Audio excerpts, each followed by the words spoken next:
everybody, and welcome back to Art a la Carte. Every year I try to give myself an annual challenge, something that I want to try to do or complete throughout the year. 2 years ago, my challenge was to create a new coloring page piece for my Etsy shop, a new one each month. Last year was to live stream more.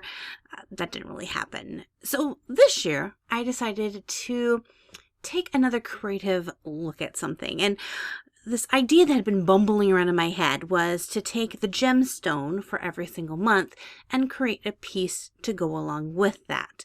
So that's my goal. I'm going to try to create each month a brand new piece featuring that month's gemstone and a couple other different features in it as well.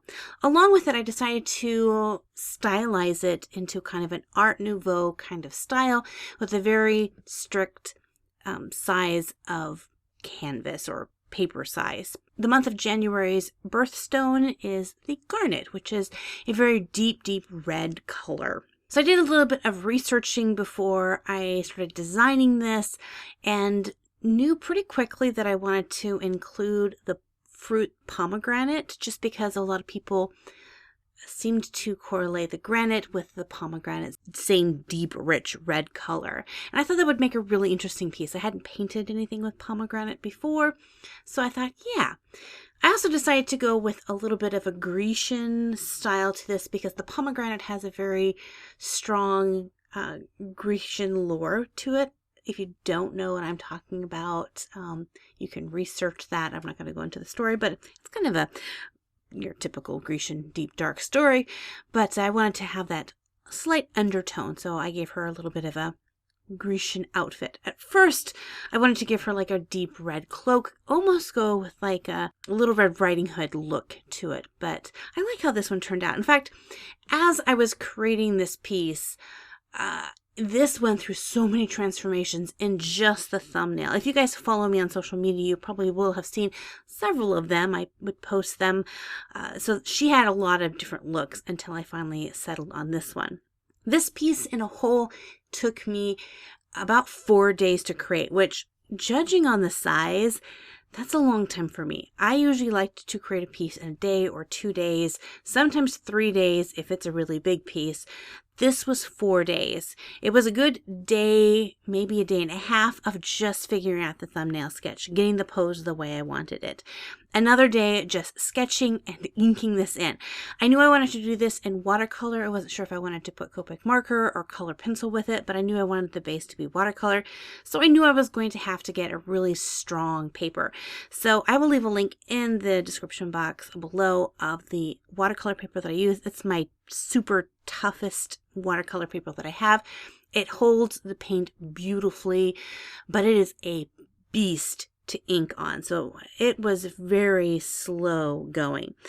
I have significantly sped the footage of this creation piece up a lot, and you will notice that. You will also notice jumps in the creation process. I didn't record it all just because there were sometimes I really just had to get my face down in my art to really see what I was doing, and so all you would see is the back of my head, so I had to cut that out. And also the video would have been really long. Just these few clips that I recorded was well over an hour and a half, almost 2 hours worth of footage, and I really cut out a lot of the monotonous layer portions.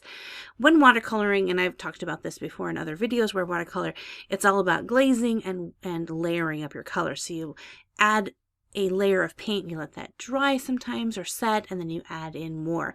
And that's how you see the building up or richening of colors. Richening, is that a word? It is now. Richening of colors.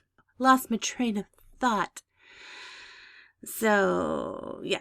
Another thing that I've never done before, aside from actually painting pomegranates, is actually painting gemstones, which hopefully by the end of this year-long challenge, I will have gotten better at. One thing I always recommend when I'm doing tutorial videos is if you're doing something for the first time, you've never done it, don't practice it on your Mona Lisa. I did not take my advice with this. I had never painted a gemstone, so you'll see as I go, I just jumped in. I looked at several reference photos and just made it work. There were several times that I thought I killed it, I ruined my picture in the gemstone alone, but I think it turned out. I really do. I really like how it turned out. You guys can tell me when you get to the end of the video if you think the gemstone looks okay. Please be gentle.